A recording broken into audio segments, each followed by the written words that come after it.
Hey everybody, it's Model Car Nick, and I have two cool models to show you guys around. These are the Lamborghini Gallardos, and we have the coupe right here, and then obviously the Spider to the right. So I'm just going to be going over some of the differences between these two, and maybe guys giving you a little buyer's guide on, which one might be better for you to add to your collection if you're interested in getting one of these. So, without further ado, let's get into it. So both of these are obviously finished in yellow. The one on the right is a kind of recent release that I was able to pick up in stores this year for 2024. And then the one on the left is the coupe, and I got this one on eBay.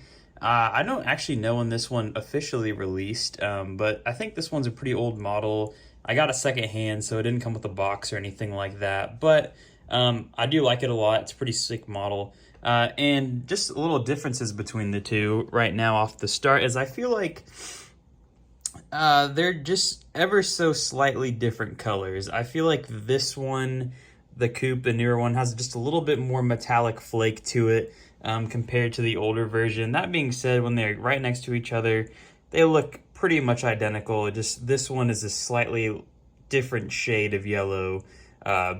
Just something to note, but not a huge deal. It's pretty unnoticeable, to be honest. But let's get into it, take a look at both of these models, see what's different, see what's similar. But yeah, overall, these are just the first generation Lamborghini Gallardos. So this is exactly what came out, back in 2004. I'm pretty sure the coupe came out first and then the Spider, obviously. But, pretty similar car up front. As you can see, they look pretty much identical. No real differences to note. So we'll just take a look at this one in detail first. As you can see, it kind of has like a dual headlight right here up at the top. There's a turning signal, and then down there at the bottom, there's the main headlight.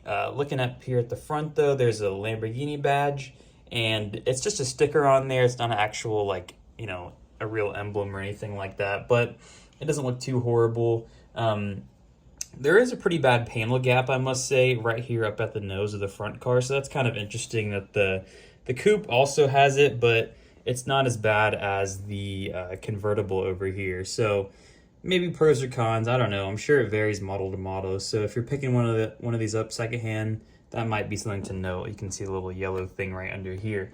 But the cool thing is that these are both opening in the front. So let's kind of just see what is the differences between the coupe and the convertible in the front. And so this is the first time I'm doing this too, so I'm kind of interested to see, are there actually any differences at all? I'm gonna guess no.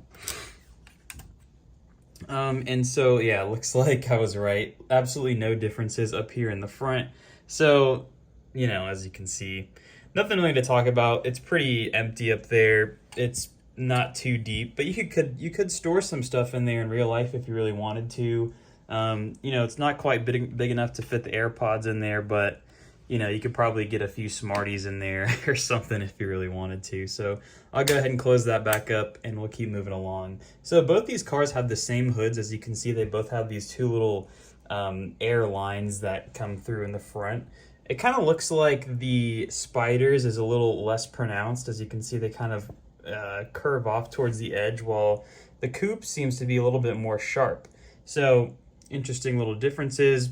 Really, again, not too noticeable, and I don't really care that it's different at all, to be honest. But yeah, looking down here at the front, we have the two kind of air intake grills right here. They're both kind of fake mesh, Maisto quality. It's a Maisto. You don't get auto art features or anything like that, so don't expect them, especially when it comes to real grills. But let's take a look at the sides of these models, and let's see what else may be similar or different.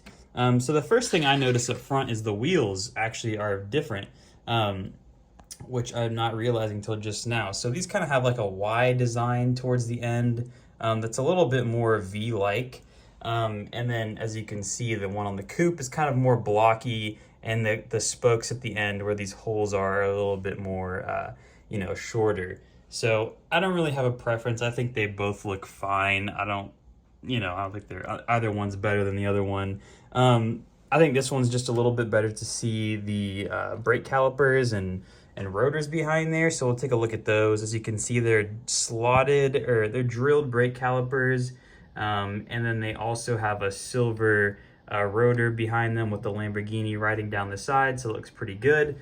let's take a look at the coupe. So the coupe's brake discs behind the wheels are a little bit more chrome-like, as you can see, and then we have black brake calipers sitting behind that.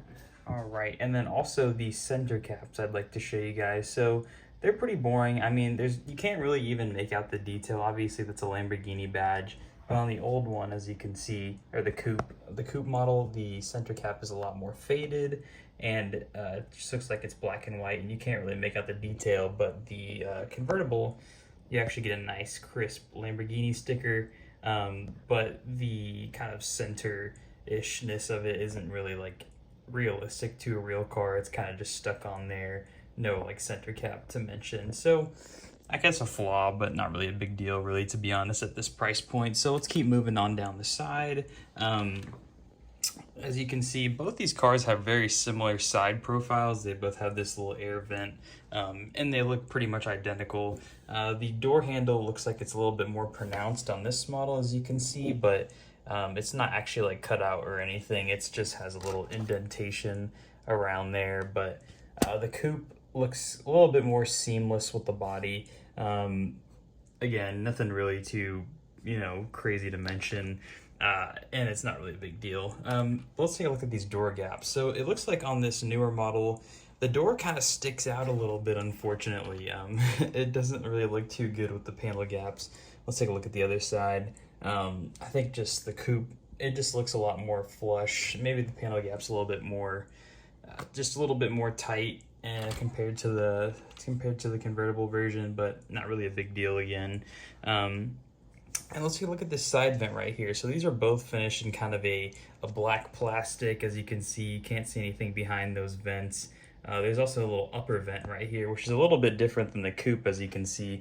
Still the side vent, but the upper vent kind of sits a little bit more back, in the model, as you can see. So there's kind of a little difference right there.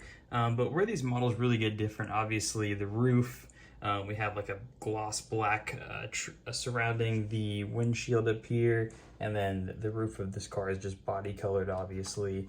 Let's take a look at the back of the model though. I just hit it, a little collision. So yeah, I think the backs of these cars, I don't really think you can go wrong with either model, honestly. It just really depends on what you like and I guess what you get for cheaper.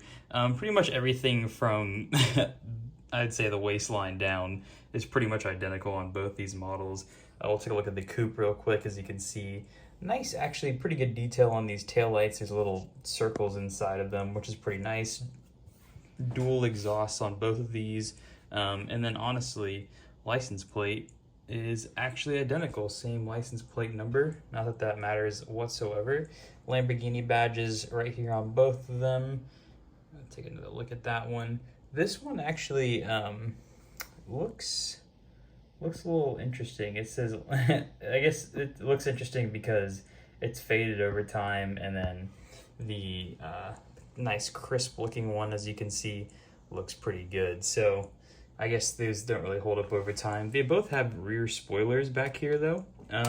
You can't really do anything with them, but they're a little lip, and then the trunk or the engine bay opens. So we'll compare the engine bays in just a second. Let me get the tool out and we'll take a peek. I doubt these are any different, except the roof or the trunk or the rear deck lid opens backwards on the convertible, and then obviously on the coupe it opens up forwards. So here's kind of a look at both of those in action, and let's see what the differences are. So when you open up this trunk bay, obviously you can see everything in its glory, but the coupe version, you get a little bit more limited access. That being said, as much as this is open, I think, actually this looks really good. I think I'm just opening this for the first time, so let's take a peek and see. Looks like we have a little bit of carbon fiber against this bit right here. It's just a textured carbon fiber, so nothing really too special, but it is there. And then just carbon fiber all around kind of the edges of this engine bay. So honestly, a pretty good looking interior, and honestly a really good effort from Maisto.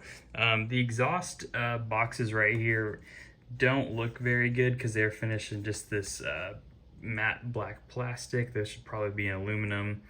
but I'm not going to knock them, honestly. I'm actually pretty impressed with this engine bay. As you can see, there's a bit of chrome detail behind there. Yeah, honestly, not a bad engine bay at all. So go ahead and close that one up. Take a look at the coupe. Just show you the back. And this is what the coupe looks like. So still not too bad, as you can see, just a bunch of plastic. There are some kind of shock components there to the side, but really nothing too special. Some Lamborghini badges on the engine cover, but it doesn't really look too good, to be honest. It does the job though. So someone gave me a good recommendation. Let's check out the bottoms of these models real quick. So here's kind of what the underneath on this particular model looks like. As you can see, the gearbox and everything. Got some pretty decent tire tread on there too. It says Lamborghini Gallardo in the 1/18th scale, Maisto, everything. Here's kind of what the front suspension components look like. So really not too bad underneath. A lot of manufacturers have been going to like a flat bottom, especially with the more higher end models. You actually don't really get any detail underneath the models. But let's take a look at this underneath, and let's see, pretty much identical actually, in every single way it looks like. So yeah, really nothing too special going on underneath the car, but just wanted to show you guys around it. So real quick, let's just show you guys the interiors. Obviously the coupe has the benefit of, you can see right into the interior, which I really like. Let's go ahead and open up these doors. It's got these white inserts on the seat, but everything else is just black. But, pretty good detail, actually. You can see all the buttons in the dashboard, center console. The gauge cluster actually has some stuff on there, but really nice detail, actually. I think they did a pretty good job with this interior. There should be a Lamborghini badge right here on the dashboard, but it's pretty blurry. Can't really make it out, but it is there, which is a nice feature. So here's kind of what that looks like again. But yeah, let's take a look at the coupe real fast. And this video is kind of going on forever. Let's see what we have. So the coupe interior, I can't tell if this is just super dusty. Obviously it's a lot harder to see in there, but just an all black interior. But you do get the gated manual shifter, which looks absolutely humongous. I don't think it should be that big on the real model, but it's there obviously. The steering wheel itself, pretty boring, nothing really too detailed on that. Just quick comparison of the Spider model. So I think the details look a lot more crisp on the newer one, obviously. But yeah, here's kind of another view of the older one. Speakers, nowhere to be found anywhere on this model. And here's a look at the other side. It's missing the Lamborghini badge like the other one had on the dashboard, so kind of unfortunate. But honestly, as you can see, nothing really too crazy going on in there, but it's not bad. It's not bad at all. Yeah, so that's kind of these two models side by side. They are pretty much identical. I really don't think you could go wrong either way with these models. It's just, making sure you're paying the right price for them. I think I bought the coupe for $20 on eBay as used, and then I bought the one brand new, the Spider from Sam's Club for $18, which is a great deal. I wish I bought this one new, but I had no idea. But anyways, yeah, that's kind of my review and opinions on this model. If I had to give this a rating out of 10, I think this model probably deserves a solid 6.5 out of 7. I mean, obviously it's not great. Both of one either has the same score. I think maybe the Spider is a little bit, maybe more preferable to buy, just because, full access to the engine bay as it opens, kind of the other way around compared to the coupe. You get full access to the interior and just kind of a more clean design, in my opinion, compared to the older model. That being said, I really don't think you can go wrong with either one of them. So, make a choice. They're pretty much exactly the same. So yeah, that's my review on this Lamborghini Gallardo, but I hope you guys enjoyed it. And if you had not already, please subscribe and like the video, and enjoy the rest of your day. Take it easy. Bye.